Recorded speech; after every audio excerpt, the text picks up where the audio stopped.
അള്ളാഹുവിൻ്റെ സത്യവിശ്വാസികളായ അടിമകളെ, തഖ്വയുള്ളവരായി ജീവിക്കുകയും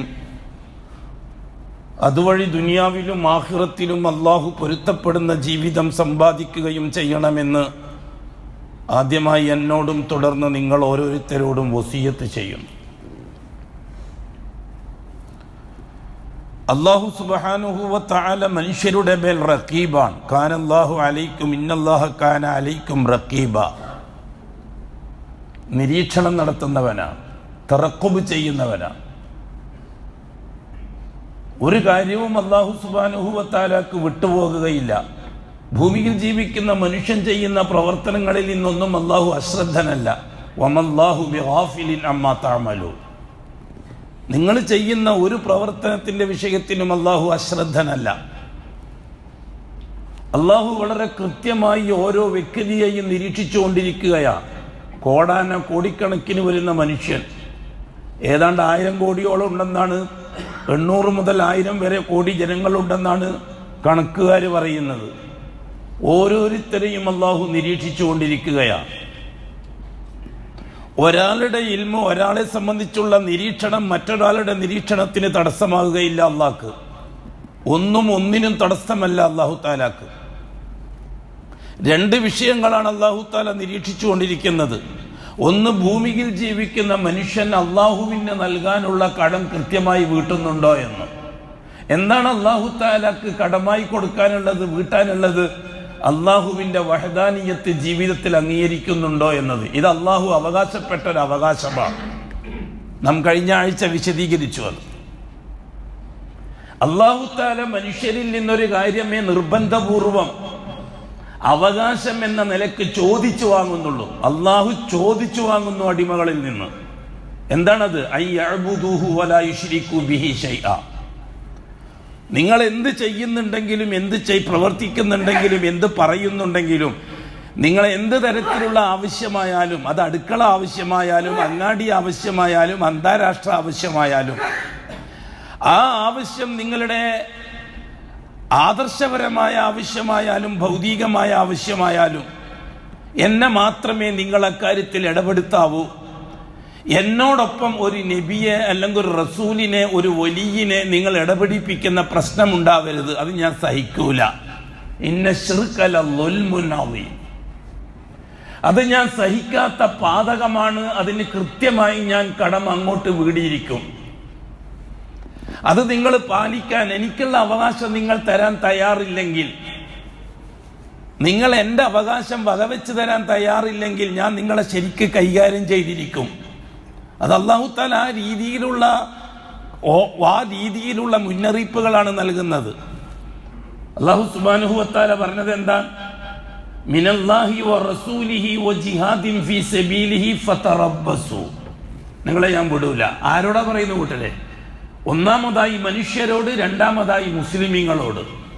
എനിക്ക് തരാനുള്ള ഹക്ക് നിങ്ങൾ തന്നിട്ടില്ലെങ്കിൽ നിങ്ങളെ ഞാൻ ഈ ഭൂമിയിൽ സ്വസ്ഥമായി ജീവിക്കാൻ അനുവദിക്കുകയില്ല. കാരണം നിങ്ങൾ ചെയ്യുന്നത് കൊടും പാതകമാണ്. വമൻ യുശ്രിക് ബില്ലാഹി ഫഖദ് ഹറമല്ലാഹു അലൈഹിൽ ജന്ന വമഅവാഹുൻ നാർ വമാ ലിസ്സാലിമീന മിൻ അൻസാർ.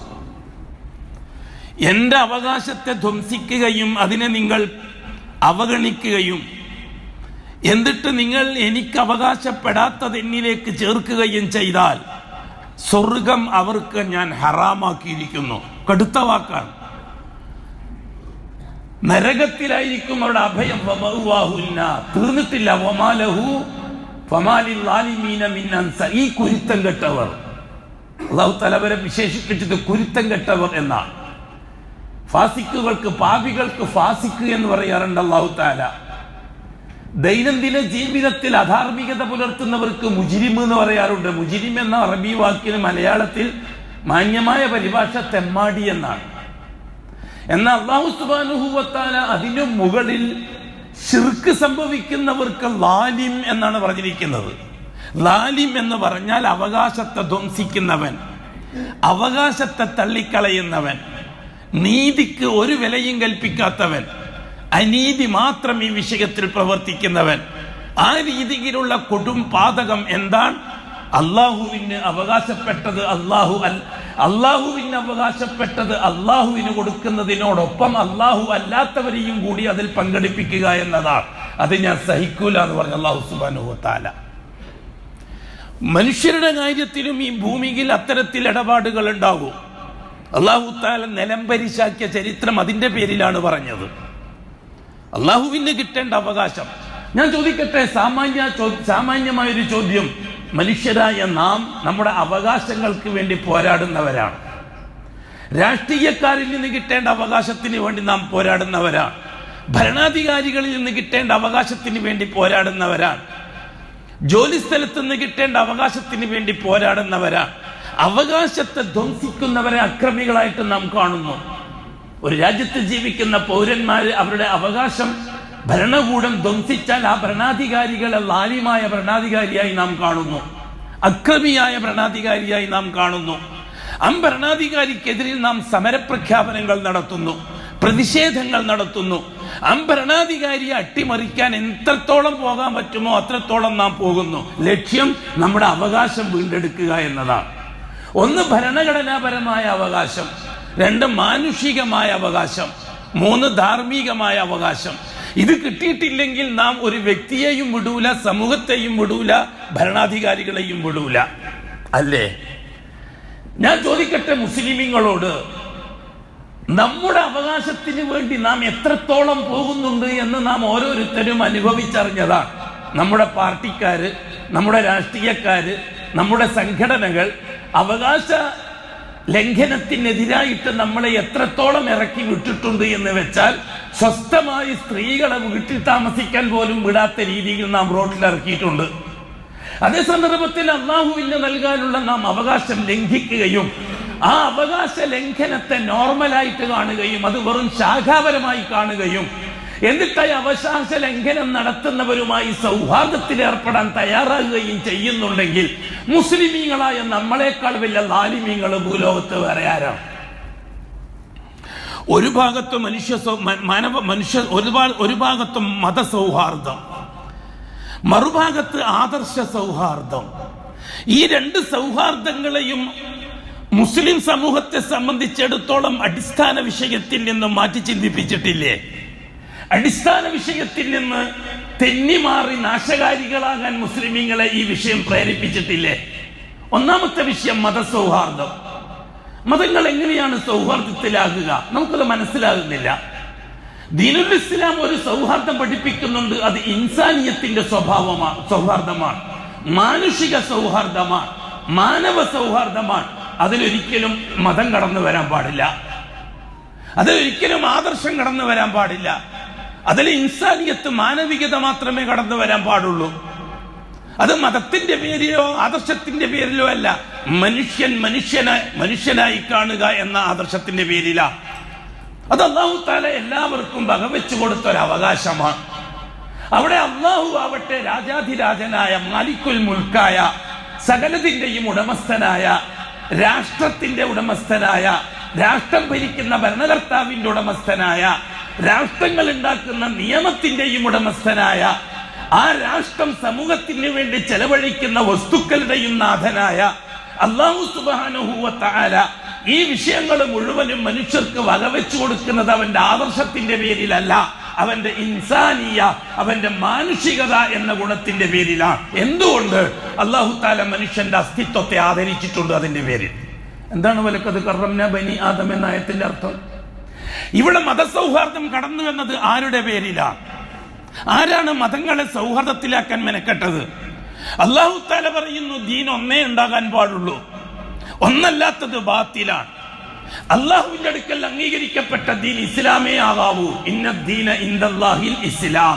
എന്താണ് ആയത്തിന്റെ അർത്ഥം?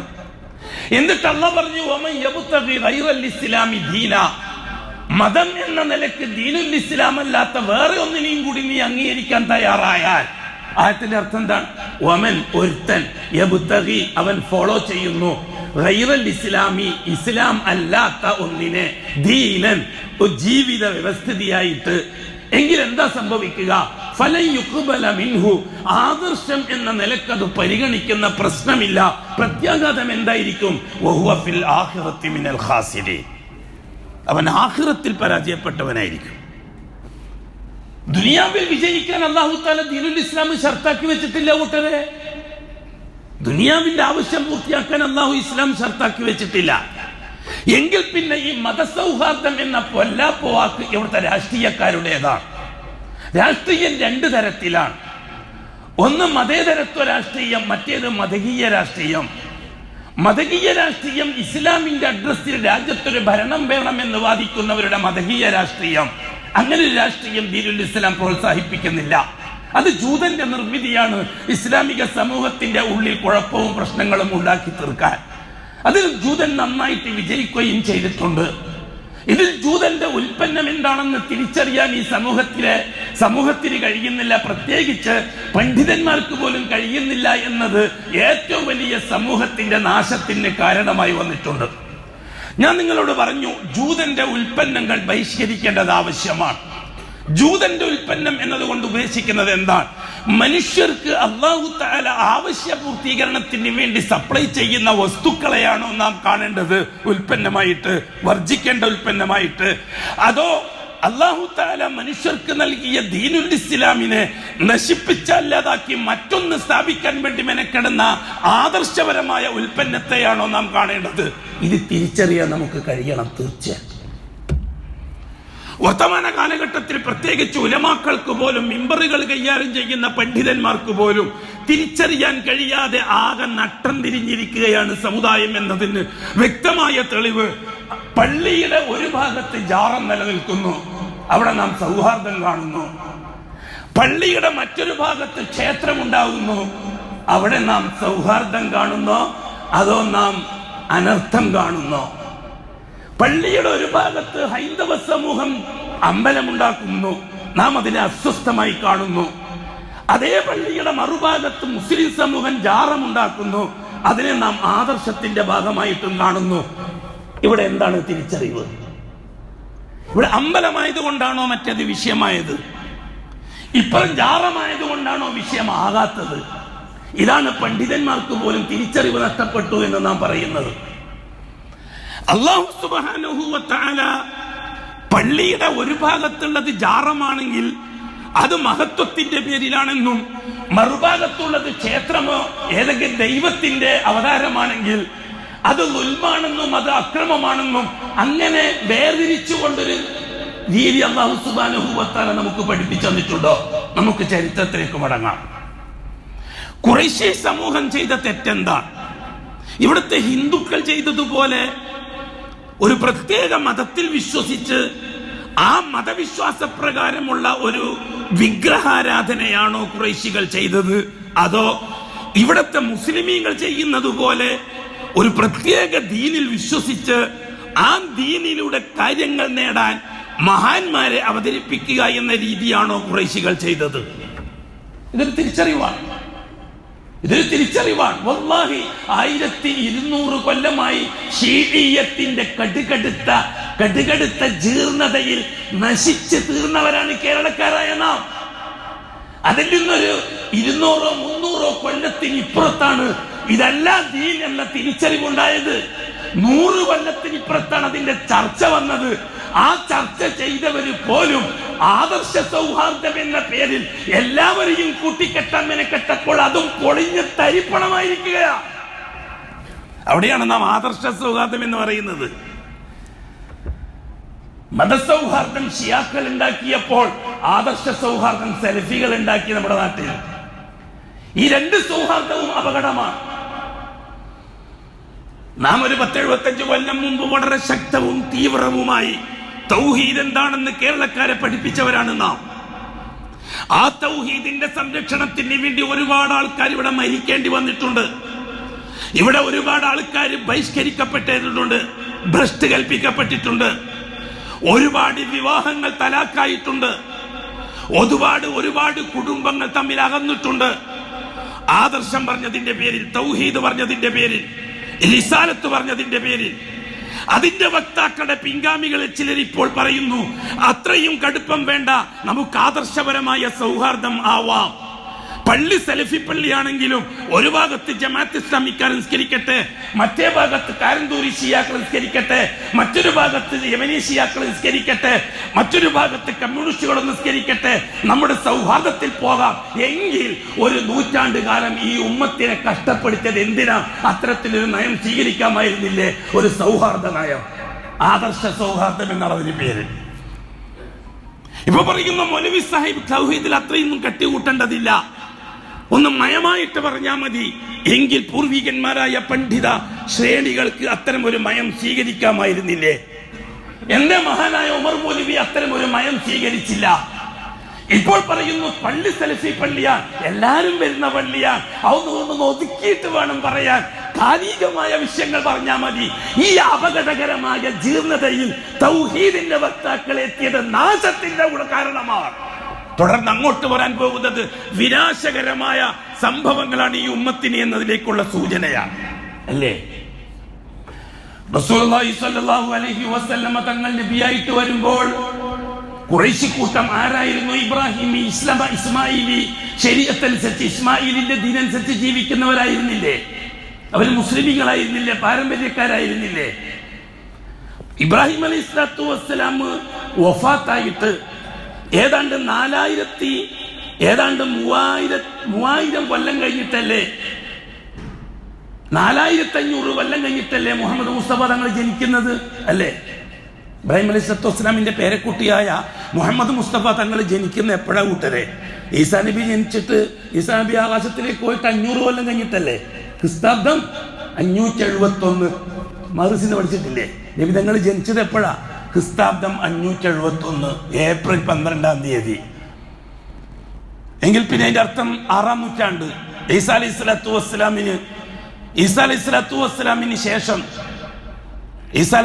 വസ്സലാമിന് ശേഷം ഏതാണ്ട് 500 കൊല്ലം കഴിഞ്ഞിട്ടല്ലേ ബഹുമാനപ്പെട്ട റസൂലുള്ളാഹി സ്വല്ലല്ലാഹു അലൈഹി വസല്ലമ തങ്ങൾ ജനിക്കുന്നത്. ഈ 500 കൊല്ലത്തിനിടയിൽ ഖുറൈശി കൂട്ടത്തിന്റെ ഇസ്ലാമിക ജീവിത രീതി എന്തായിരുന്നു? ഹസ്രത്ത് ഇബ്രാഹിം അലൈഹി സ്വലാത്തു വസ്സലാമിന് ശേഷം ഏതാണ്ട് ഒരു 4500 കൊല്ലം കഴിഞ്ഞിട്ടല്ലേ മുഹമ്മദ് മുസ്തഫ തങ്ങൾ ജനിക്കുന്നത്. ഈ 4500 കൊല്ലത്തിനിടയിൽ ബഹുമാനപ്പെട്ട ഇസ്മായിൽ നബി അല്ലാത്ത വേറൊരു നബി ഖുറൈശി സമൂഹത്തിന് നബിയായി വന്നായിട്ട് നിങ്ങൾക്ക് ചരിത്രത്തിൽ കാണിച്ചു തരാൻ പറ്റുമോ? വേറൊരു റസൂൽ വന്നായിട്ട് കാണിച്ചു തരാൻ പറ്റുമോ? ഇസ്മായിൽ അലൈഹി സ്വലാത്തു വസ്സലാമിന്റെ ശേഷം മുഹമ്മദ് നബി അല്ലേ അവിടെ റസൂലായിട്ട് വരുന്നത് എന്ന് വെച്ചാൽ അർത്ഥം. അതേ സമയത്ത് അപ്പുറത്തോ ഇസ്ഹാഖ് നബിന്റെ പാരമ്പര്യത്തിൽ, ഇസ്രായേലി പാരമ്പര്യത്തിൽ 10,000-കണക്കിന് നബിമാരും റസൂലും പോയും വരികയും ചെയ്തില്ലേ? ഇല്ലേ? ബഹുമാനപ്പെട്ട ഇസ്ഹാഖ് നബിന്റെ മകൻ യാക്കൂബ് നബി, യാക്കൂബ് നബിന്റെ മകൻ യൂസുഫ് നബി, അങ്ങനെ വന്ന് യൂസുഫ് അലൈഹി സ്വലാത്തു വസ്സലാമിന്റെ പാരമ്പര്യത്തിൽ ഇസ്മായിൽ നബി, മൂസാ നബിക്ക് ശേഷം ഈസാ നബി, ഇങ്ങനെ 10,000-കണക്കിന് നബിമാരും റസൂലുമാരും ബഹുമാനപ്പെട്ട ഇസ്ഹാഖ് നബിന്റെ പേരക്കുട്ടികളായിട്ട് ഇസ്രായേലി സമൂഹത്തിൽ സിറിയ കേന്ദ്രമാക്കി കൊണ്ടുവന്നില്ലേ? ഫലസ്തീൻ കേന്ദ്രമാക്കി കൊണ്ടുവന്നില്ലേ? എന്തേ മക്കയിൽ കഅബ കേന്ദ്രമാക്കിക്കൊണ്ട് അങ്ങനെ വന്നില്ല? കഅബാലയത്തെ കേന്ദ്രമാക്കിക്കൊണ്ട് പിന്നെ വരുന്നത് മുഹമ്മദ് നബി സല്ലല്ലാഹു അലൈഹി വസല്ലം. ഈ മുഹമ്മദ് നബി സല്ലല്ലാഹു അലൈഹി വസല്ലം അതിന്റെ ബേസത്തിനെ സംബന്ധിച്ച് ബഹുമാനപ്പെട്ട ശൈഖുൽ ഇസ്ലാം എന്താണ് വിശദീകരിച്ചത്? ലിയുജദ്ദിദ ദീന അബീഹിം ഇബ്രാഹിം.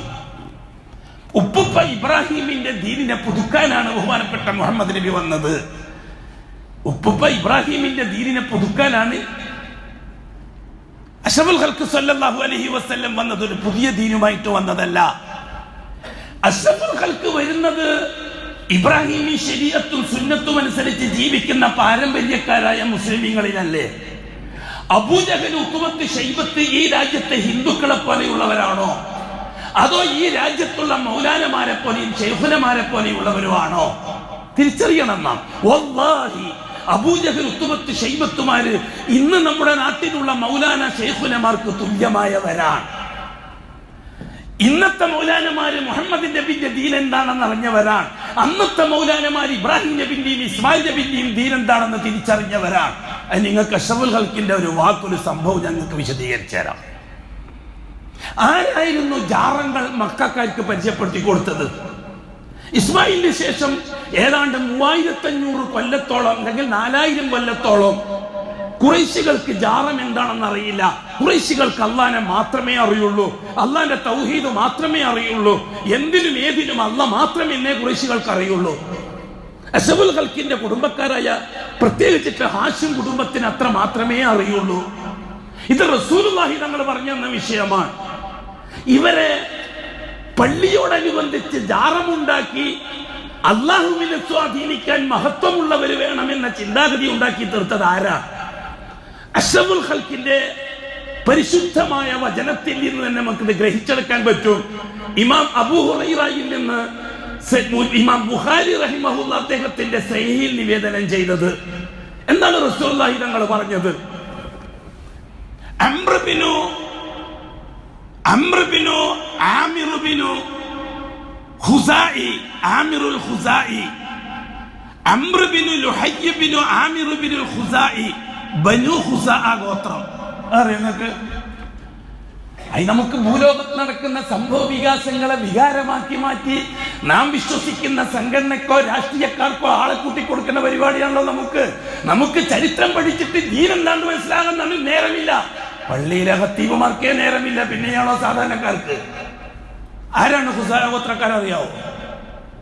ഖുസാഅ ഗോത്രക്കാര് ബഹുമാനപ്പെട്ട ഇസ്മായിൽ അലൈഹി സ്വലാത്തു വസ്സലാമിന്റെ മക്ക ജീവിതകാലത്ത് ഇസ്മായിൽ അലൈഹി സ്വലാത്തു വസ്സലാം വിവാഹം കഴിച്ചത് ജുർഹും ഗോത്രത്തിൽ നിന്നാണ്. ജുർഹും ഗോത്രം യമനി അറബികളിൽ നിന്ന് വന്നവരാണ്. ഈ യമനി അറബികൾ ജുർഹും ഗോത്രക്കാർ മക്കത്തേക്ക് എത്തിയത് എങ്ങനെയാണ്?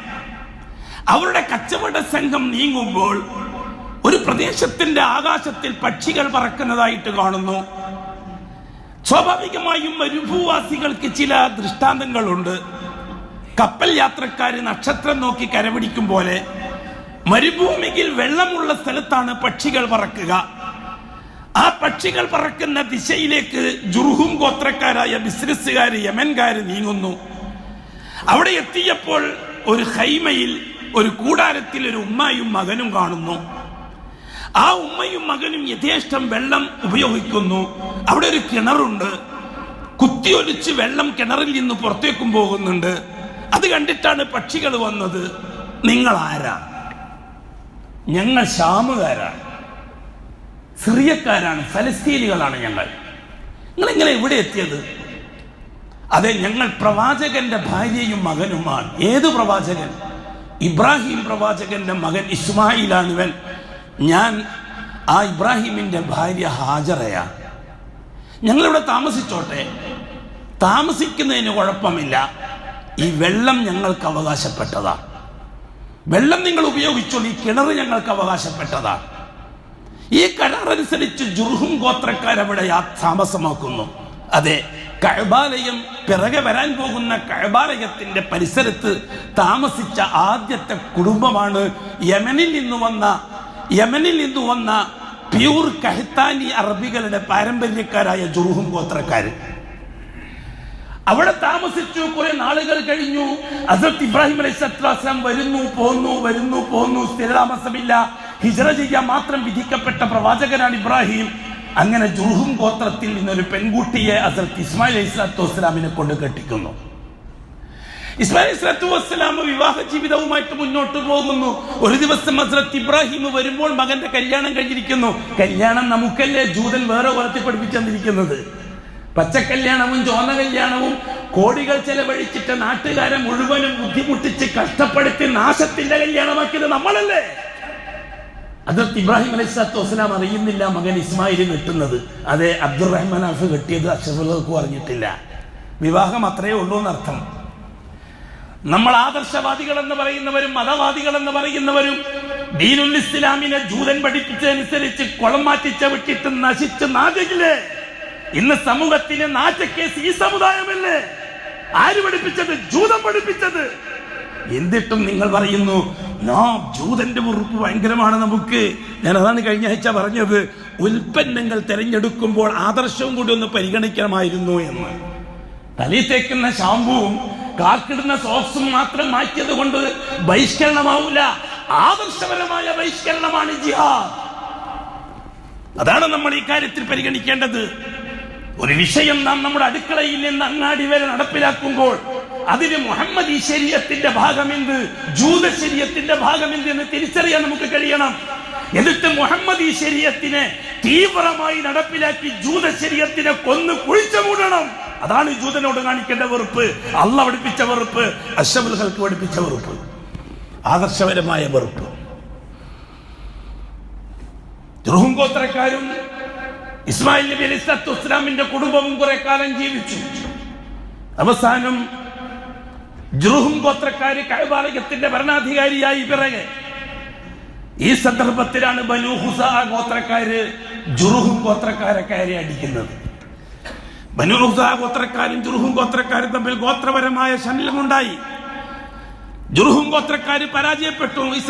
ഇസ്മായിൽ അലൈഹിസ്സലാത്തു വസ്സലാമിന്റെ ഭാര്യ കുടുംബം അവർ നാട് വിടാൻ തീരുമാനിച്ചു.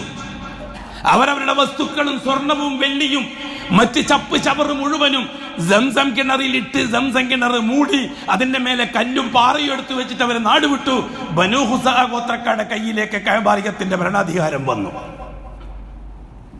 ഈ ബനൂ ഹുസാ ഗോത്രക്കാരുടെ പ്രഗത്ഭനായ നേതാവാണ് അംർ ബിൻ ലുഹൈ അൽ ഖുസായി. അംർ ബിൻ ലുഹൈ അൽ ഖുസായി ഖുസൈന്റെ കാലഘട്ടത്തിൽ ജീവിച്ച ആളാണ്. ആരാണ് ഖുസൈ? അഷ്റഫുൽ ഖൽഖിന്റെ ബാപ്പ കുടുംബമായ അദ്നാനി തറവാട്ടിൽ നിന്ന് ഖുറൈശി കുലത്തിൽ ജീവിച്ചവരാണ്. അഷ്റഫുൽ ഖൽഖ് സല്ലല്ലാഹു അലൈഹി വസല്ലം തങ്ങളുടെ ഉപ്പ ഖുസൈ. ഖുസൈന്റെ കാലത്താണ് ജുർഹും ഗോത്രത്തലവനായ അംർ ബിൻ ലുഹൈ, അന്നത്തെ ഏറ്റവും നല്ല ബിസിനസ്സുകാരനും പണക്കാരനും സമ്പന്നനും മക്കത്തെ നേതാവും ഖുറൈശി കുലത്തിന്റെ ലീഡറും മുത്തവല്ലിയും കഅബാലയത്തിന്റെ പരിപാലകനുമായി ജീവിക്കുന്ന കാലം അദ്ദേഹം പലസ്തീനിലേക്ക് കച്ചവടത്തിന് പോകുമായിരുന്നു, അഥവാ സിറിയയിലേക്ക്. സിറിയയിൽ കച്ചവടത്തിന് പോകുന്ന സന്ദർഭത്തിൽ സിറിയക്കാരായ മതവിശ്വാസികൾ അള്ളാഹുവിനെ സ്വന്തമാക്കാൻ വേണ്ടി മഹാന്മാരുടെ രൂപമുണ്ടാക്കി. ഇലാഹദ്റത്തി പറയുന്നത് അംർ ബിൻ ലുഹൈ കണ്ടു. അംർ ബിൻ ലുഹൈ ചോദിച്ചു സിറിയക്കാരോട്, എന്താണ് ഈ സംഭവം എന്ന് വെച്ചാൽ അർത്ഥം ഖുറൈശികൾക്ക് ഇത് പരിചയമില്ല, ജാറ സിദ്ധാന്തം ഖുറൈശികൾക്ക് പരിചയമില്ല, അള്ളാഹു അല്ലാത്തൊരു വ്യക്തിയെയോ ശക്തിയെയോ വെച്ച് അള്ളാഹുവിലേക്ക് അടുക്കുന്ന രീതി ഖുറൈശികൾക്ക് പരിചയമില്ല. അവർ നൂറ്റാണ്ടുകളോളമായി തൗഹീദിന്റെ വക്താക്കളാണ് ഖുറൈശികൾ. അവർ ഇബ്രാഹിമി ശരീഅത്തിന്റെ വക്താക്കളാണ് ഖുറൈശികൾ. അവർ ഇസ്മായിലി തരീഖത്തിന്റെ വക്താക്കളാണ് ഖുറൈശികൾ. അതുകൊണ്ട് തന്നെ അത്ഭുതത്തോട് ചോദിച്ചു അംർ ബിൻ ലുഹൈ ഇസ്രായേൽ ഷാമിലെ പുരോഹിതന്മാരോട്, എന്താണ് സംഭവം? ഇത് ഞങ്ങൾക്ക് അള്ളാഹുവിലേക്ക് അടുക്കാനുള്ള ഇടയാളുകളാണ്, ഞങ്ങൾ പാപികളാണ്, ദോഷികളാണ്. ഹദ്റത്ത് മൂസാ പ്രവാചകന്റെയും ഈസാ പ്രവാചകന്റെയും ദൗത്യമനുസരിച്ച് ജീവിക്കാൻ ഞങ്ങൾക്ക് കഴിയില്ല. അതുകൊണ്ട് തന്നെ അള്ളാഹുവിൽ നിന്ന് അനുഗ്രഹങ്ങൾ ഞങ്ങൾക്ക് കിട്ടൽ കുറയും. ആ അള്ളാഹുവിലേക്ക് ഞങ്ങളെ അടുപ്പിക്കാനും അള്ളാഹുവിൽ നിന്ന് ആനുകൂല്യങ്ങൾ ചോദിച്ചു വാങ്ങാനും ഒന്നിക്കിൽ ശുഫാക്കൾ, ശുപാർശകർ, അല്ലെങ്കിൽ ഞങ്ങൾ വസീലുകൾ, ഇടയാളുകളായി ഈ മഹാന്മാരുടെ രൂപങ്ങളെയാണ് ഞങ്ങൾ വെച്ചു കൊടുക്കാറ്. അപ്പോഴാണ് അംർ ബിൻ ലുഹൈന് എന്തോ ഒരു കാര്യമുണ്ട് ഇതിൽ എന്ന് ബോധ്യപ്പെടുന്നത്. പൊതുവെ അന്ന് ലോകം മുഴുവനും, ഇന്ന് ഈ പാശ്ചാത്യൻ വെസ്റ്റേൺ സംസ്കാരത്തെ പറ്റി ലോകം പറയും പോലെ വലിയ സംസ്കാരമാണ്. അവൻ തുണിയച്ച് കിടന്നാലും സംസ്കാരം, തുണി ഉടുക്കാണ്ട് കിടന്നാലും സംസ്കാരം, കല്യാണം കഴിക്കാണ്ട് മക്കളുണ്ടായാലും സംസ്കാരം, അതിനൊക്കെ മോഡേൺ കൾച്ചർ അല്ലേ, ആധുനിക സംസ്കാരം. അതന്നെയായിരുന്നു അന്നും. അന്ന് അതിനേക്കാൾ ശുദ്ധമാണ്. ഇന്നത്തെ അത്ര മോശമായിട്ടില്ല അന്ന്. അന്ന് ഇച്ചിരിയൊക്കെ ആദർശവുമായിട്ട് കാര്യങ്ങളെ ബന്ധിപ്പിക്കുന്ന സംസ്കാരം ഉണ്ടായിരുന്നു. ജീർണതകൾ പലതും ഉണ്ടെങ്കിലും അംർ ബിൻ ലുഹൈ ചിന്തിച്ചു, സിറിയക്കാര് പണ്ഡിതന്മാരാണ്, അവർ തൗറാത്തിന്റെ ആൾക്കാരാണ്, അവർ സബൂറിന്റെ ആൾക്കാരാണ്, അവർ മൂസ നബിന്റെയും ഈസ നബിന്റെയും ആൾക്കാരാണ്. അവര് നിസ്സാരക്കാരല്ല, അവര് വിവരമുള്ളവരാണ്. അവരെന്തെങ്കിലും ഒരു കാര്യം ചെയ്യുന്നുണ്ടെങ്കിൽ തീർച്ചയായിട്ടും അതിലെന്തെങ്കിലും കാര്യം ഉണ്ടാവും. ഇത് എന്നെ ഇന്നത്തെ മൗലാനമാരും ശേഖുനമാരും അതും ചെയ്തിട്ടുള്ളൂ. ഇന്നത്തെ സമൂഹം നശിച്ചൊടുങ്ങിയത് മുഴുവനും നമ്മുടെ നേതൃത്വം അങ്ങനെ ചെയ്യുന്നുണ്ടല്ലോ, നമ്മുടെ സംഘടന അങ്ങനെ ചെയ്യുന്നുണ്ടല്ലോ, നമ്മുടെ സംഘടന അങ്ങനെ താല്പര്യപ്പെടുന്നുണ്ടല്ലോ, അതുകൊണ്ടത് ശരിയായിരിക്കും. ഇതെന്താ പണ്ടും ചെയ്തത്? അംർ ബിൻ ലുഹൈ പറഞ്ഞു അവരോട്, എന്നാൽ ഞങ്ങൾക്കുണ്ടാ ഒരു സാധനം, ഞങ്ങളും ഈ ബർക്കത്ത് കൊണ്ട് പോയിട്ട് ശ്രദ്ധിക്കട്ടെ എന്ന്. അങ്ങനെയാണ് ഹുബുലുൽ അഅ്ല എന്ന പ്രസിദ്ധനായ മഹാന്റെ രൂപം സുന്ദരമായി സ്വർണാങ്കിതമായി അംർ ഇബ്നു ലുഹയ്യ് മക്കത്തേക്ക് കൊണ്ടുവന്ന് സ്ഥാപിക്കുന്നത്. ഖുറൈശികൾ ഗ്രൂപ്പായി. ഖുറൈശികൾ ചോദിച്ചു, നമുക്ക് പരിചയമില്ലാത്ത ഈ കുന്ത്രാണ്ടം എന്താണ് ഇത്? നമ്മൾ ഇതുവരെ അള്ളാഹുവിനോട് മാത്രം ചോദിച്ചു വന്നവരാണ്. അള്ളാഹുവാണ് മാലിക്, അള്ളാഹുവാണ് ഖാലിഖ്, അള്ളാഹുവാണ് റാസിഖ്. ഇതിലൊരു വിശ്വാസക്കുറവ് നമുക്കില്ല. കഅബത്തിന്റെ റബ്ബാണ് നമ്മുടെ കാര്യങ്ങളൊക്കെ നിർവഹിക്കുന്നത് എന്ന കാര്യം നമ്മൾ വിശ്വസിച്ചവരാണ്. ആ അള്ളാഹുവിൽ നിന്ന് കാര്യങ്ങൾ നേടാൻ ഇങ്ങനൊരു സാധനം എവിടെ നിന്ന് കിട്ടിയതാ? എന്താണ് അതിന്റെ ആവശ്യം? പക്ഷെ അംർ ഇബ്നു ലുഹയ്യിനെ ചോദ്യം ചെയ്യാൻ അവർ തയ്യാറായില്ല. കാരണം അംർ ഇബ്നു ലുഹയ്യ് മാന്യതയാണല്ലോ ഇപ്പം ദീനുൽ ഇസ്ലാമിന്റെ അളവ് പോലെ. ഇങ്ങനെ സമൂഹത്തിലോ അഡ്രസ്സിലോ രാഷ്ട്രീയത്തിലോ അഡ്രസ് ഉണ്ടായാൽ മാത്രം മതിയല്ലോ എന്തു പറഞ്ഞാലും അത് ദീനാവാൻ. കഅബാലയത്തിന്റെ ഒരോരത്ത് അംർ ഇബ്നു ലുഹയ്യ് ഹുബുലുൽ അഅ്ലാന്റെ ജാറം സ്ഥാപിച്ചു. അതിന്റെ തുടർച്ചയായിട്ടാണ് 500 കൊല്ലത്തിനുള്ളിൽ 300 ചില്ലുവാൻ ജാറങ്ങൾ അവിടെ വന്നത്. എന്റെ വിഷയം എന്താ? റസൂലുള്ളാഹി സ്വല്ലല്ലാഹു അലൈഹി വസല്ലം ഈ അംർ ഇബ്നു ലുഹയ്യിനെ സംബന്ധിച്ച് പറഞ്ഞു. അത് പറയാനാണ് ഞാൻ ഇത്രയും പറഞ്ഞു വന്നത്. ചെറിയൊരു സൂചന കിട്ടാണ്ട് ഒന്നും അല്ലേ തിരിയുന്നില്ല. എനിക്കതിന് വലിയ പരാതിയുണ്ട്. പരാതിയില്ല എനിക്കതിൽ. ഞാൻ പറയുന്നത് തിരിയുന്നില്ല എന്നുള്ളൊരു വസ്തുതയാണ്. അത് 1, 2, 3, 4, 10 പ്രാവശ്യം കേട്ടാലും ചിലപ്പോൾ തിരിഞ്ഞു വരികയേ ചെയ്യുള്ളൂ. എന്താ കാര്യം എന്നറിയോ? നമുക്ക് വൈകാരികതയുമായിട്ടാണ് ബന്ധം, വൈജ്ഞാനികതയുമായിട്ട് നമുക്ക് ബന്ധമില്ല. അതുകൊണ്ടാണ് വൈകാരികതയ്ക്ക് ചൂടുപിടിപ്പിക്കാൻ ഏത് മൃഗത്തെ കൊണ്ടും പറ്റും. വൈജ്ഞാനികത ചൂടുപിടിക്കാൻ കുറച്ച് സമയമെടുക്കും. അതുകൊണ്ടാണ് ഇമാം ഷാഫി റഹിമഹുള്ള പറഞ്ഞത്, 1000 ഉലമാക്കളോട് ഞാൻ നേരിട്ട് സംസാരിക്കും, ഒരു ജാഹിലോട് സംസാരിക്കാൻ എനിക്ക് ബുദ്ധിമുട്ടാണ്, പേടിയാണ്. ഇമാം ഷാഫി റഹിമഹുള്ള പറഞ്ഞത് ആ കാലഘട്ടമാണിത്. വൈജ്ഞാനിക രംഗം പണ്ഡിതന്മാർക്ക് പോലും അജ്ഞാതമാണ്. ഭൂമിയിൽ ജീവിക്കുന്ന ഭൂരിപക്ഷത്തിന്റെ വൈകാരികതയെ പരിഗണിച്ചുകൊണ്ട് ദീനുൽ ഇസ്ലാമിനെ വളച്ചൊടിക്കാൻ മിമ്പറുകൾ പോലും തയ്യാറാകുന്ന കാലമാണ് ഇത്. നാശത്തിന്റെ സൂചനയാണ് ഈ ഉമ്മത്ത് തിരുത്താൻ തയ്യാറായിട്ടില്ലെങ്കിൽ. അംർ ഇബ്നു ലുഹയ്യിനെ സംബന്ധിച്ച് അഷ്റഫുൽ ഖൽഖ് പറഞ്ഞ വാക്ക് നമുക്കിതിനോട് ചേർത്ത് വായിക്കാൻ പറ്റും. അഷ്റഫുൽ ഖൽഖ് സ്വല്ലല്ലാഹു അലൈഹി വസല്ലം പറഞ്ഞു, അംർ ഇബ്നു ലുഹയ്യിനെ സംബന്ധിച്ച് റസൂലുള്ളാഹി തങ്ങൾ പറഞ്ഞു, റഅയ്തു അംർ ഇബ്നു ആമിർ ഇബ്നു ലുഹയ്യിൽ ഖുസായി. ഇമാം അബൂ ഹുറൈറ ഹദീസാണ്. ഖുസായി ഗോത്രക്കാരനായ ആമിറിന്റെ മകൻ ആമിറിന്റെ മകൻ ലുഹയ്യിന്റെ മകൻ അംർ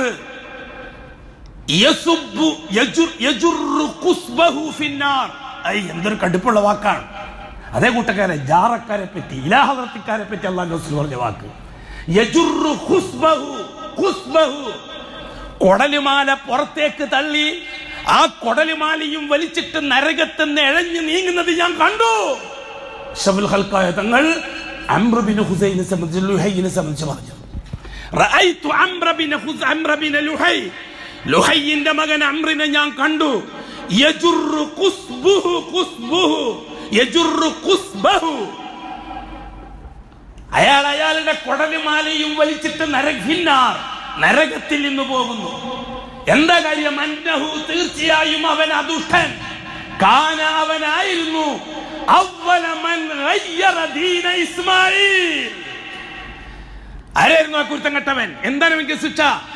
അവനാണ് ഇസ്മാഈലിന്റെ ദീനിനെ ജാറങ്ങളെ കൊണ്ട് മലിനമാക്കിയവൻ. അതിന്റെ ശിക്ഷയാണ് അവൻ അനുഭവിക്കുന്നത് ഞാൻ കണ്ടത് എന്ന്. എന്താ പറയാനുണ്ട് സമുദായത്തിന്? മാലിക്കുദ്ദീനാറിന്റെ ഖബർ മുതൽ അങ്ങ് ഇറാനിലെ അയാത്തുല്ലാ ഖുമൈനിന്റെ ഖബർ വരെയും പൂജിച്ച് നടക്കുന്ന സമൂഹം, അതിൽ ഷീയത്തിനെ ആദർശ രംഗത്ത് പൂജിക്കുന്നവർ, ഇഖ്വാനിയത്ത് മുതൽ ഇങ്ങോട്ട് മറ്റതിനെ രാഷ്ട്രീയ രംഗത്ത് പൂജിക്കുന്നവർ എല്ലാവരും അല്പസ്വല്പം അയവോടുകൂടി ജാറവും മറ്റൊക്കെ ആവാം, അവിടെയൊക്കെ ആദർശ സൗഹാർദ്ദം. അതേ സന്ദർഭത്തിൽ വേണ്ടത് രാഷ്ട്രീയ തീവ്രതയാണ്, അതേ സമയത്ത് വേണ്ടത് ഭരണകൂടത്തോടുള്ള തീവ്രമായ മുറുപ്പാണ്. ഈ രീതിയിൽ സംസാരിക്കുന്നവർക്ക് അഷ്റഫുൽ ഖൽഖ് സ്വല്ലല്ലാഹു അലൈഹി വസല്ലം ഈ കൊടുത്ത മെസ്സേജ് എന്താണ്? ജാറക്കാരെ കൈകാര്യം ചെയ്തതിന് ശേഷമേ ഉള്ളൂ മറ്റേത് തരത്തിലുള്ള നാശകാരികളെയും അല്ലാഹു തആല കൈകാര്യം ചെയ്യുകയുള്ളൂ. അന്നഹു കാന അവ്വലു മൻ കാന ഗയ്യറ ദീന ഇസ്മാഈൽ. ഇവിടെ അഷ്റഫുൽ ഖൽഖ് ഇസ്മാഈലിന്റെ ദീനിനെ സ്ഥാപിക്കുകയാണ്. ഇസ്മായിൽ സ്വല്ലല്ലാഹു അലൈഹി വസല്ലമിന്റെ ദീൻ ഖുറൈശികൾക്ക് ദീനുൽ ഇസ്ലാം തന്നെയായിരുന്നു എന്ന് സമർത്ഥിക്കുകയാണ്. ആ ദീനുൽ ഇസ്ലാമിനെ മലീമസമായത് ലാ ഇലാഹ ഇല്ലല്ലാഹ് അല്ലാഹനെ മാറ്റി പറഞ്ഞതുകൊണ്ടല്ല, അല്ലാഹന്റെ റുബൂബിയത്ത് നിഷേധിച്ചത് കൊണ്ടല്ല, അള്ളാഹുവിന്റെ ഒന്നും നിഷേധിച്ചത് റാസിഖിയത്തോ ഹക്കിമിയത്തോ ഒന്നും നിഷേധിച്ചത് കൊണ്ടല്ല, മറിച്ച് അള്ളാഹുവുമായിട്ട് ബന്ധപ്പെടുന്നതിന് മഹത്തുക്കളുടെ രൂപമുണ്ടാക്കി, ജാറമുണ്ടാക്കി, അതിലൂടെ അള്ളാഹുവിനെ അടുക്കാൻ ശ്രമിച്ചു എന്നതാണ് ഇസ്മായിലി ദീനിനെ പരിവർത്തിപ്പിക്കാൻ അംർ ബിൻ ലുഹൈ ചെയ്തത്. അതിന്റെ നാശം അവൻ അനുഭവിച്ചേ പറ്റൂ എന്ന് നബുവത്തിന്റെ നാവ് കൊണ്ട് ഇത്രമാത്രം പറഞ്ഞിട്ടുണ്ടെങ്കിൽ ഞാൻ ചോദിക്കട്ടെ, ഇത് വെറും ശാഖാ പ്രശ്നമാണോ? ശാഖാപരമായ വിഷയമാണോ ഇത്? എങ്ങനെയാണ് ഇസ്ലാം പാർട്ടിക്കാർ ഈ വിഷയത്തെ ശാഖാപരമാക്കിയത്? ജാറത്തിന്റെ കാര്യങ്ങളും ജാറ പൂജയെ സംബന്ധിച്ചും ഒരു ഭാഗത്ത് അമ്പലത്തിന്റെ മറുഭാഗത്ത് അമ്പലപൂജ, ഇപ്പുറത്ത് ജാറപൂജ. ജാറപൂജ ആദർശപരമായ സൗഹാർദ്ദത്തിലാവാം, അമ്പലപൂജ അടിച്ചമർത്തിയേ പറ്റൂ. ഈ രീതിയിലുള്ള ഇരട്ടത്താപ്പ് ഏത് രീതിയിൽ വന്നതാണ്? രണ്ടും അടിച്ചമർത്തിയേ പറ്റൂ, രണ്ടും തകർത്ത് തരിപ്പണമാക്കിയേ പറ്റൂ. എന്നിട്ട് അള്ളാന്റെ പള്ളി അള്ളാഹ്ക്ക് സ്വതന്ത്രമായി വിട്ടുകൊടുത്തേ പറ്റൂ. ഇതാണ് അല്ലാഹു സുബ്ഹാനഹു വ തആല ചരിത്രത്തിലൂടെ നമുക്ക് പഠിപ്പിച്ചുകൊണ്ടിരിക്കുന്ന വിഷയം. വർത്തമാന കാലഘട്ടങ്ങളിൽ സംഭവങ്ങൾ നടക്കുന്നത് ഭൂലോകത്ത് ജീവിക്കുന്ന മുസ്ലിമീങ്ങൾ എന്ത് നയം സ്വീകരിക്കുന്നു എന്ന് അല്ലാഹുക്ക് അറിയാനാണ്. അഖൂലു ഖൗലി ഹാദാ വല്ലാഹു അഅലം വഅസ്തഗ്ഫിറുല്ലാഹൽ അളീമ ലീ വലക്കും വഅസ്തഗ്ഫിഹി അന്നി വഅൻകും വഅൻ ജമീഇൽ മുസ്ലിമീന വൽ മുഅ്മിനീന അജ്മഈന വസ്തഗ്ഫിറുഹു ഇന്നഹു ഹുവൽ ഗഫൂറുർ റഹീം.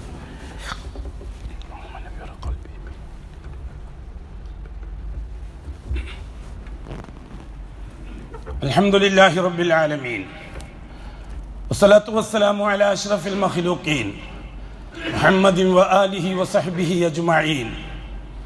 ഇബാദല്ലാഹ് ഇത്തഖുല്ലാഹ ഹഖ തുഖാതിഹി വലാ തമൂതുന്ന ഇല്ലാ വഅൻതും മുസ്ലിമൂൻ. അതെ, നമുക്ക് കടപ്പാട് ദീനുൽ ഇസ്ലാമിനോടാണ്. ആ ദീനുൽ ഇസ്ലാമിനെ സ്വന്തം മനസ്സിലാക്കാനും ഉമ്മത്തിന് മനസ്സിലാക്കി കൊടുക്കാനും സഹായകമാകുന്ന പ്ലാറ്റ്ഫോമുകൾ, അത് രണ്ടാമത്തെ ഭാഗമാണ്. ദീനുൽ ഇസ്ലാമിനെ പറയാനും പഠിക്കാനും പഠിപ്പിക്കാനും മനസ്സിലാക്കാനും സാധിക്കുമെങ്കിൽ പ്ലാറ്റ്ഫോമുകളും അതിന് അനുവദനീയമാണ്. പ്ലാറ്റ്ഫോമുകൾ അതിന് അനുകൂലമല്ലെങ്കിൽ പ്ലാറ്റ്ഫോം തള്ളുക. നാം നമ്മുടെ ജീവിതത്തിൽ നമ്മുടെ ആദർശത്തെ കൃത്യമായി സൂക്ഷിക്കുക. ഒരു കാരണവശാലും ആദർശ സൗഹാർദ്ദവും ശരിയാകുകയില്ല, മത സൗഹാർദ്ദവും ശരിയാകുകയില്ല. ആദർശത്തിൽ ലാ ഇലാഹ ഇല്ലല്ലാഹ് തൗഹീദ് മാത്രം, മുഹമ്മദുർ റസൂലുള്ളാഹിന്റെ റിസാലത്ത് മാത്രം, അതിനൊരു സൗഹാർദ്ദത്തിനെയും കൂട്ടുപിടിക്കുന്ന പ്രശ്നമില്ല. അതേപോലെ തന്നെ മതക്കാര്യത്തിൽ ഇസ്ലാം മാത്രം, മതം എന്ന നിലക്ക് ഒരാളെയും അംഗീകരിക്കുന്ന പ്രശ്നമില്ല, ഒന്നിനെയും അംഗീകരിക്കുന്ന പ്രശ്നമില്ല. രണ്ടാമതായിട്ട് നാം സ്വീകരിക്കുക ഇൻസാനിയത്താണ്, മനുഷ്യ സൗഹാർദ്ദം. നാം അന്നും ഇന്നും പറഞ്ഞുകൊണ്ടിരിക്കുന്ന ഒരു വിഷയം അതാണ്. ഇൻസാനിയത്തിനെ നാം പരിഗണിച്ചേ പറ്റൂ. കാരണം അത് അള്ളാഹു പരിഗണിച്ച വിഷയമാണ്.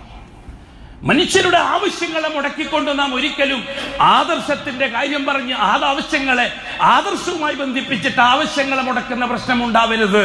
അവൻ ഹിന്ദുവാണ്, അവൻ ക്രിസ്ത്യാനിയാണ്, അവൻ ജൂതനാണ്, അവൻ മജൂസിയാണ്, ഇവൻ കമ്മ്യൂണിസ്റ്റുകാരനാണ്, അവൻ സയനിസ്റ്റുകാരനാണ്. ഈ തരത്തിലുള്ള വേർതിരിവുകളൊന്നും ഒരാദർശവാദിയായ മുസ്ലിമിന്റെ ഭാഗത്ത് നിന്ന് ആവശ്യ വസ്തുക്കൾ കൈകാര്യം ചെയ്യുന്ന കാര്യത്തിൽ ഉണ്ടാവരുത്. ഇത് അന്നും ഇന്നും നമ്മുടെ ഉലമാക്കൾ വളരെ കൃത്യമായി ഖുർആനും ഹദീസും വെച്ചുകൊണ്ട് പറഞ്ഞതാണ്. അത് സ്വീകരിക്കാൻ നാം ബാധ്യസ്ഥരും.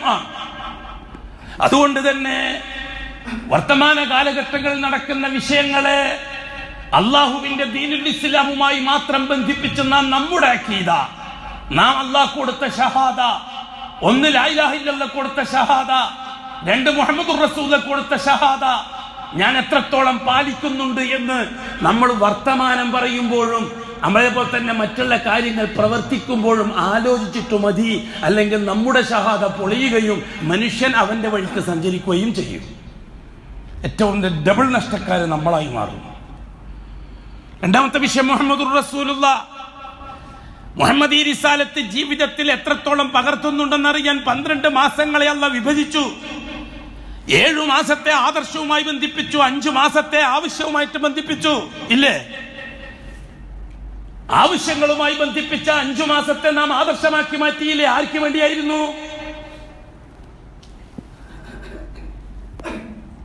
സഫർ, റബീഉൽ അവ്വൽ, റബീഉൽ ആഖിർ, ജുമൂദുൽ അവ്വൽ, ജുമാദുൽ ആഖിർ, ഈ 5 മാസത്തിന് ആദർശവുമായിട്ട് വല്ല ബന്ധവുമുണ്ടോ? ലാ ഇലാഹ ഇല്ലല്ലാഹുമായിട്ട് വല്ല ബന്ധവുമുണ്ടോ? മുഹമ്മദുർ റസൂലുള്ളാഹിയുമായിട്ട് വല്ല ബന്ധവുമുണ്ടോ? അതിനെ സ്വതന്ത്രമായി മനുഷ്യർക്ക് കണക്ക് കൂട്ടാനുള്ള കലണ്ടർ മാത്രമായി അല്ലാഹു തആല അംഗീകരിച്ചു കൊടുത്തില്ലേ? മറിച്ച് രണ്ടാമത് വരുന്ന 7 മാസക്കാലത്തെ ആദർശവുമായിട്ട് അല്ലാഹു തആല ബന്ധിപ്പിച്ചു. നമ്മൾ എന്താ ചെയ്തത്? അതിന് നമ്മൾ ഞഞ്ഞാമുഞ്ഞ ന്യായമല്ലേ പറഞ്ഞത്? ശാഖാപരം എന്നല്ലേ പറഞ്ഞത്? സഫർ മാസത്തിന് പ്രത്യേകതകൾ നൽകിയില്ലേ ഇവിടുത്തെ ഷീഈ വിഭാഗം? റബീഉൽ അവ്വൽ മാസത്തിന് ഷീഈ വിഭാഗത്തിലെ 2 ഗ്രൂപ്പും, അഥവാ രാഷ്ട്രീയ ഗ്രൂപ്പും ആദർശ ഗ്രൂപ്പും, ഇവർ രണ്ടുപേരും റബീഉൽ അവ്വൽ മാസത്തിന് സ്ഥാനം നൽകിയില്ലേ? ഷീഈ പള്ളികളിലും റബീഉൽ അവ്വൽ മാസം ആഘോഷത്തിൻ്റെതായി, അതേപോലെ തന്നെ ഇസ്ലാം പാർട്ടിക്കാരന്റെ പള്ളിയിലും റബീഉൽ അവ്വൽ മാസം ആഘോഷത്തിൻ്റെതായില്ലേ? എന്തേലും കാര്യം? റബീഉൽ ആഖിർ മാസത്തെയും അതേപോലെ തന്നെ ആദർശവൽക്കരിച്ചില്ലേ മൊഹീദി ശൈഖ് തങ്ങളതൊന്നും പറഞ്ഞിട്ട്? ജുമാദുൽ അവ്വൽ മാസത്തെയും ആദർശവൽക്കരിച്ചില്ലേ ശാദുലി ശൈഖിന്റേതൊന്നും പറഞ്ഞിട്ട്? ജുമാദുൽ ആഖിർ മാസത്തെയും അതേപോലെ ആദരിച്ചില്ലേ വേറെ ഏതൊരു ശൈഖിന്റെ പേരില്? ഇല്ലേ? എന്താണ് അതിന്റെ അടിസ്ഥാന പ്രമാണം? മുഹമ്മദ് റസൂൽ കൊടുത്ത ഷഹാദത്തിന് നാം പൊളിച്ചു. നാം എന്ന് വെച്ചാൽ ഈ 5 മാസത്തിന് ആദർശബന്ധം നൽകിയവർ. മറിച്ച് റജബ്, ശഅബാൻ, റമളാൻ, ശവ്വാൽ, ദുൽഖഅദ, ദുൽഹജ്ജ, മുഹറം, ഈ 7 മാസത്തെ അല്ലാഹു തആല ആദർശവുമായി ബന്ധിപ്പിച്ചില്ലേ? മുഹമ്മദി റിസാലത്തുമായി ബന്ധിപ്പിച്ചില്ലേ? മുഹമ്മദി റിസാലത്തിന് കൊടുത്ത ഷഹാദത്തിൽ ആ 7 മാസത്തിന് പ്രസക്തിയുണ്ട് എന്ന് പഠിപ്പിച്ചില്ലേ? അതിലൊന്നാമത്തെ മാസമായ റജബിലാണ് നമ്മൾ ഇപ്പോഴുള്ളത്. റജബുമായി ബന്ധപ്പെട്ടുകൊണ്ട് മുഹമ്മദി റിസാലത്തിന്റെ കാര്യം എന്താണ്? റജബ് മാസം ആദരിക്കാൻ മാത്രമേ പറ്റുകയുള്ളൂ. ആദർശ അനുഷ്ഠാനവുമായിട്ട് ആ മാസത്തിന് ബന്ധമില്ല. അല്ലാഹു തആല റജബ് മാസത്തെ ആദരിച്ചു എന്നതുകൊണ്ട് ആദരിക്കാനേ മുസ്ലിം ഉമ്മത്തിന് നിന്ന് മാത്രമുള്ളൂ. എന്തുകൊണ്ട്? അശ്ഹദു അല്ലാ ഇലാഹ ഇല്ലല്ലാഹ്. റജബ് മാസത്തെ പ്രത്യേകമായി തന്നവൻ അല്ലാഹുവാണ്. മുഹമ്മദുർ റസൂലുള്ളാഹ്. മുഹമ്മദ് റജബ് മാസത്തിന് പ്രത്യേകതയുണ്ടെന്ന് പ്രവർത്തിച്ച് കാണിച്ചു തന്നത് മുഹമ്മദുർ റസൂലുള്ളാഹിയാണ്. അതിൽ നിന്നുകൊണ്ട് മാത്രമേ മുഹമ്മദുർ റജബ് മാസത്തെ നമുക്ക് കാണാൻ പറ്റുകയുള്ളൂ. അതുകൊണ്ട് റജബ് മാസത്തിൽ അഅ്മാലുകളായിട്ട് ഒരു സുബ്ഹാനല്ലാഹ് പറയാൻ പോലും റജബ് മാസത്തിന്റെ പേരിൽ അല്ലാഹുവിന്റെ റസൂൽ പഠിപ്പിച്ചിട്ടില്ല. ഉണ്ടെങ്കിൽ പറ. പിന്നെ ആരാണ് റജബ് 27 നോമ്പുണ്ടാക്കിയത്? പിന്നെ ആരാണ് റജബ് ആദ്യത്തെ ആഴ്ച നിസ്കാരം ഉണ്ടാക്കിയത്? പിന്നെ ആരാണ് റജബ് മാസത്തിന്റെ ആദ്യത്തെ വെള്ളിയാഴ്ച ദിക്റും ദുആ ഉണ്ടാക്കിയത്? എന്താമലാണ് അഷ്റഫുൽ ഖൽഖ് റജബ് മാസത്തിന്റെ പേരിൽ പഠിപ്പിച്ചെന്നിരിക്കുന്നത്? റജബ് മാസം ആദരിക്കേണ്ട മാസമാണ്, ആദർശമനുസരിച്ച് അനുഷ്ഠിക്കേണ്ട മാസമല്ല. അത്തരത്തിൽ റജബ് മാസത്തിലാണ് നമ്മൾ ഇപ്പോഴുള്ളത്. ഇനി അങ്ങോട്ടുള്ള മാസങ്ങൾ മുഴുവനും ഈ രീതിയിൽ അശ്ഹദു അല്ലാ ഇലാഹ ഇല്ലല്ലാഹുമായി ബന്ധപ്പെട്ടതാണ്, അശ്ഹദു അന്ന മുഹമ്മദുർ റസൂലുള്ളാഹിയുമായി ബന്ധപ്പെട്ടതാണ്. പലപ്പോഴും നാം ചർച്ച ചെയ്തിട്ടുണ്ട്, ഇനിയും ചർച്ച ചെയ്യേണ്ടതുണ്ട്. എത്ര ചർച്ച ചെയ്താലും ആദർശബന്ധിത വിഷയങ്ങൾ ഈ ഉമ്മത്തിന് മനസ്സിലാകുന്നില്ല എന്നുള്ളത് യാഥാർത്ഥ്യമാണ്. അതുകൊണ്ട് തന്നെ അതിനുവേണ്ടി ഏതറ്റം വരെ സഹിക്കാനും പ്രബോധകന്മാർ തയ്യാറാകണം, തയ്യാറായേ പറ്റൂ. അള്ളാഹു നമ്മുടെ ഉലമാക്കളെ അനുഗ്രഹിക്കട്ടെ. അലാ വസല്ലു വസല്ലിമു അലൻ നബിയിൽ മുസ്തഫ والرسول المرتضى إن الله وملائكته يصلون على النبي يا أيها الذين آمنوا صلوا عليه وسلموا تسليما وقال عليه الصلاة والسلام من صلى علي واحدة صلى الله بها عليه عشرا اللهم صل وسلم على رسولك سيدنا محمد وعلى آله وأصحابه وأتباعه ومن تبعهم بإحسان إلى يوم الدين اللهم ارض عن أشرف خلفائه الراشدين المهديين أبي بكر وعمر وعثمان وعلي رضي الله عن كل واحدهم أجمعين وارض عنا معهم برحمتك يا أرحم الراحمين وعن سائر الصحابة والقرابة كلهم أجمعين إنك على كل شيء قدير اللهم اغفر للمؤمنين والمؤمنات والمسلمين والمسلمات الأحياء منهم والأموات إنك مجيب الدعوات وقاضي الحاجات طيب ثرانا وثراهم واجعل الجنة مأوانا ومأواهم اللهم أصلحنا وأصلح أئمتنا وأمتنا وولاتنا وولاة أمورنا اللهم اجعل أمورنا بأيدي خيارنا حتى يقودنا إلى الخير من هو خير منا اللهم انصر جيوش المسلمين وفك أسر المأسورين واقض الدين عن المدينين. اللهم اكتب الستر والسلامة علينا وعلى والدينا وأولادنا وأزواجنا وعلى جميع الحجاج والعمال والغزاة والمسافرين والمجاهدين في سبيلك صاددين وواردين في برك وبحرك وجوك أجمعين يا رب العالمين. اللهم أصلح أمورنا، اللهم أصلحنا، اللهم ألف بين قلوب المسلمين الموحدين، اللهم أصلح ذات بينهم يا رب العالمين. اللهم أذل الشرك والمشركين وأذل الكفر والكافرين، اللهم أذل الإلحاد والملحدين، اللهم شتت شملهم وفرق جمعهم وقل عددهم وخالف بين كلماتهم يا رب العالمين. اللهم مزق المملكة المشركين الكافرين الظالمين اليهود والنصارى بقدرتك وعزتك يا رب العالمين. وصلى الله على خير خلقه محمد وآله وصحبه أجمعين والحمد لله رب العالمين.